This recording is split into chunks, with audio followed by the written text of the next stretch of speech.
Hello and welcome. Today we are in the new Tier 9 US Battlecarrier, Kearsarge. You could also call her a hybrid ship or an aviation battleship, but Battlecarrier sounds cooler. The ship was given to me by Wargaming. The Kearsarge is basically a weaker Montana at Tier 9 with a flight deck bolted on top of it. She plays, at least as a battleship, very similarly to the Montana. But of course, she has the ability to spot for herself with the rocket planes on her deck. These are Tiny Tims with their amazing HE penetration, which means that you can strike even battleships with these and deal damage. They do have a very long lead up, so you probably aren't gonna drop on destroyers with them, but you can still spot destroyers with them. One thing that I recommend anybody that ends up playing these hybrid ships to do is to lock your guns with Shift X right before you launch your planes, because that will keep your guns pointed at a specific section in the water. This is what I just did. Effectively, even if I give commands to my ship through the autopilot, even if my ship turns, they'll keep the guns pointed at that section of the water. And this allows me to fire again once I do stop flying my plane around. Trying to find myself a target. Obviously this destroyer isn't a good target, so Izumo it is. Hello Izumo, would you like some HE rockets? These are rocket planes though, so don't expect too much amazing stuff from them, but they do have some great penetration. Hello Tashkent.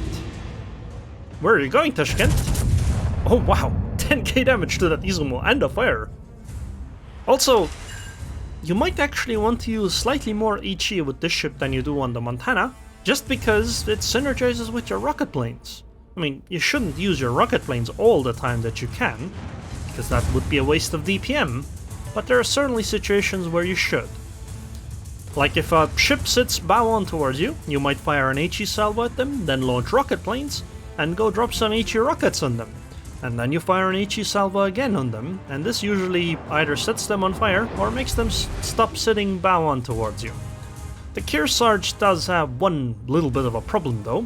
She doesn't have quite the range that you're used to on the Montana and Iowa, but she has enough.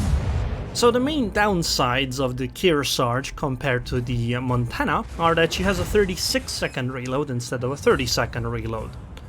And she has a massive turning circle of 1050 meters, compared to the Montana's 950. She also has a superstructure weakness. The superstructure is massive due to the flight deck. The flight deck itself is armored to 38mm, but the sides of it are 19mm. Later, or towards the end of the video, I show the armor scheme of the ship. And the sides of the superstructure really are a weakness against cruisers and destroyers, I think, because they're 19mm, and the superstructure is almost as thick as the ship herself, which means you're much less likely to overpen that compared to other battleship superstructures. She also has slightly less pen than the Montana and Iowa, about the same as the Minnesota. And she doesn't get access to the Iowa and Montana's improved heal. But you've got to remember, the Kearsarge is a Tier 9 battleship. She takes the matchmaking slot of an Iowa, not a Montana, which means that we really should be comparing her to the Montana and Minnesota. And here's the crazy part, because the Kearsarge has 12 guns, she has a heavier broadside than the Iowa, and even slightly heavier than the Minnesota.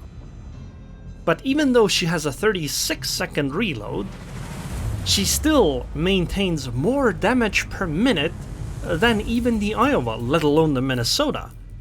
And this is just crazy to me. It just makes you kinda sad when you think about the Iowa. Obviously the differences aren't too significant, they're fairly small, but they're still differences. And Kearsarge has an entire flight deck on top of the ship. Feels power creep, huh? But then again, power creep is how you keep new content exciting. Otherwise you get something like the Brandenburg, where it's a cool ship and all, but I already have the Tippets. She basically does what the Brandenburg does, but slightly better. So why would I want the new ship? Oh, Iowa, are you really turning in? Oh. Oh no.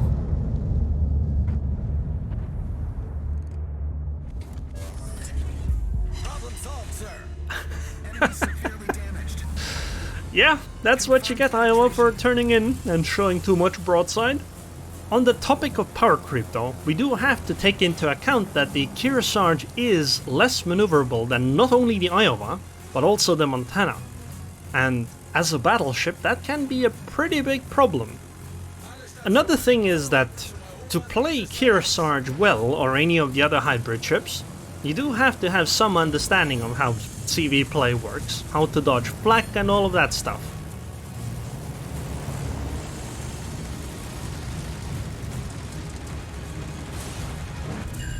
Wow, I'm actually surprised that one hit. I thought the Riga was gonna dodge all of it. But now she's showing broadside to me. Hello Riga, would you like some AP?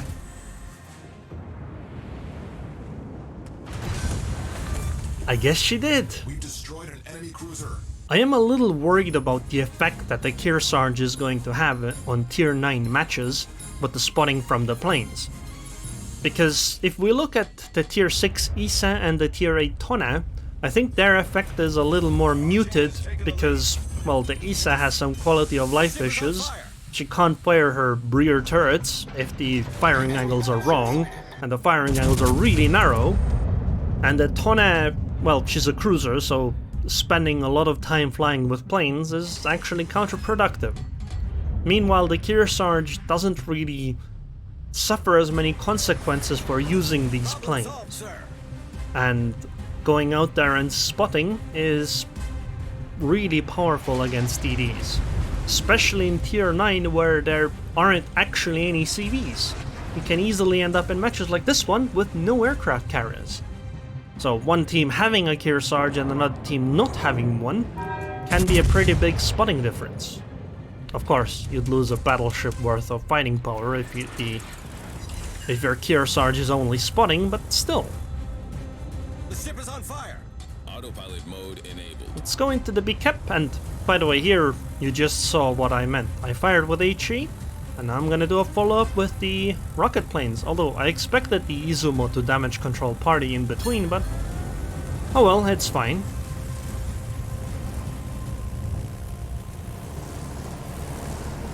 This drop looks a little sketchy. Nah, it's fine. And now we go cap, because we're a hybrid ship. We do all the things. Ultimately, the Kearsarge is a weaker Montana with extra spotting capabilities, but a tier 9. You got to remember that the rocket planes usually take longer than 30 seconds to do a strike with. However, I am really surprised that she ended up being a tier 9 ship instead of a tier 10 ship. Because I think if you just elevated Kearsarge into tier 10, she'd probably be alright there as well. Our team has taken the lead. Which is where she will spend most of her matches anyway. But I think against tier 7 ships, she does feel a little too oppressive. Well, this match is completely over. It's an 11 versus 5, and we control all of the cap zones. Even the cap zones that the enemies have more ships at. By the way, if anyone's curious, the track that's playing right now is called Sing, Sink and Drink in the World of Warships soundtrack.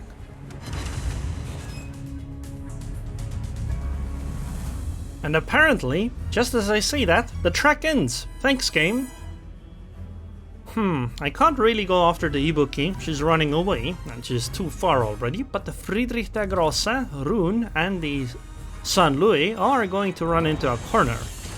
I'm gonna lock my guns and just use the planes, because I can't shoot anything anyway.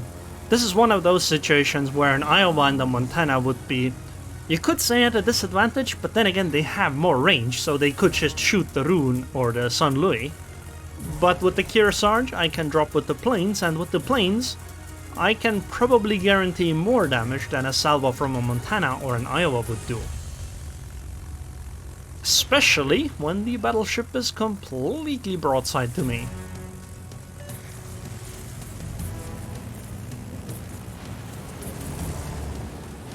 Oh, this looks good. Oh, perfectly on the superstructure. 10k damage. I suppose I wouldn't have tried to dodge the rocket plane strike as the FDR either, but she probably should have. If she had turned even a little bit earlier, she probably wouldn't have taken anywhere near the damage from the rocket planes there. Probably like 6k maybe. Okay. I guess we can take another shot on the Aerroon or the Sun Louis, but the game is effectively over. We have lost an extra ship though. Okay, FDG is gonna eat the torpedo, so Aerroon it is.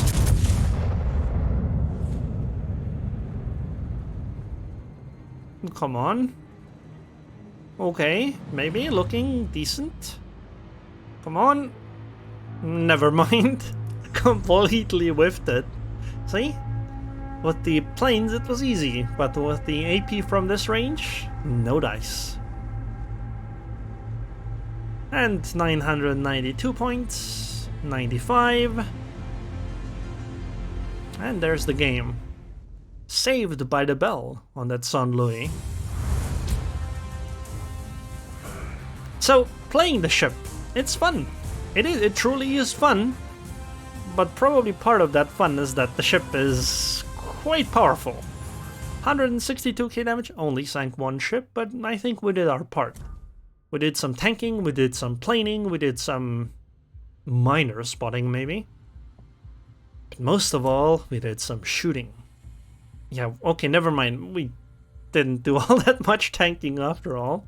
It felt like a lot more, huh? Because we did take 54k damage. So, let's take a look at the Kearsarge import. I mean, I think she looks fine as a battleship. Not obviously as pretty as Montana and Iowa. Superstructure just looks weird, but I think there's some beauty in it. Especially the hull. The armor scheme though, it's basically Montana with a flight deck on top of it. 32mm bow, 38mm deck armor, 32mm upper plate, stern is also 32. The armored deck itself, I suppose if it is kind of armored, is 38mm, but the weakness of the ship is this side armor here. This is all 19mm as though it were a superstructure, because, well, it is a superstructure. And it's huge. It is absolutely enormous and a massive target, and most of all, it is extremely wide. This superstructure is almost as wide as the ship herself, which means that if you're firing as a destroyer or cruiser or battleship, well, maybe not a battleship, cruiser and destroyer, AP into this, it's unlikely to overpen. And your HE will pen just the same. So this is a pretty good target to fire at, and overpens aren't nearly as likely to happen as they are on other ships' superstructures. Citadel protection is what you would expect from an American battleship, well, Montana. It sits on the waterline, so the protection is just RNGesus. And it does have a 330mm armor plate in front of it. So, you still need to go through that, so not any kind of cruiser is just gonna pen through it and get Citadel hits. The Citadel is also fairly thin, so I'm not sure how CVs are gonna interact with her. But then again, you gotta remember that CVs have to go through probably the flight deck itself, then all the superstructure, then the deck itself, and then the Citadel deck. You know, it's rough. I don't think she's gonna be Citadeled all that often. On top of that, there's the main batteries in front here, which is obviously also not a good target for AP bombers, so CVs are gonna somewhat struggle against this ship. Hopefully. At least the AP bombers. AA-wise, it's actually weaker than Montana, but the long range is stronger. 245 at 5.8 is pretty good. And, well, she has a fair few flak bubbles. 10 of them. So, overall, she's a pretty beefy target, or a pretty difficult target for a CV to strike. And even if she does strike, it's probably not gonna offer too much reward because, well, we're dealing with a battleship. 84,000 HP and all that. Overall, it's I think I was getting a little power crept. Now let's take a clip at me spotting this destroyer.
Torpedoes to port.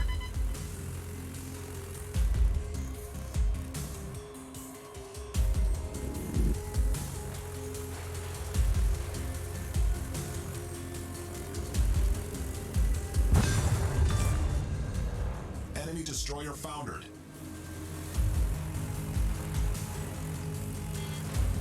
So anyways, I hope you guys enjoyed this video. I would like to thank the patrons on Patreon. Thank you very much for your continued support. And I hope I'll see you guys next time.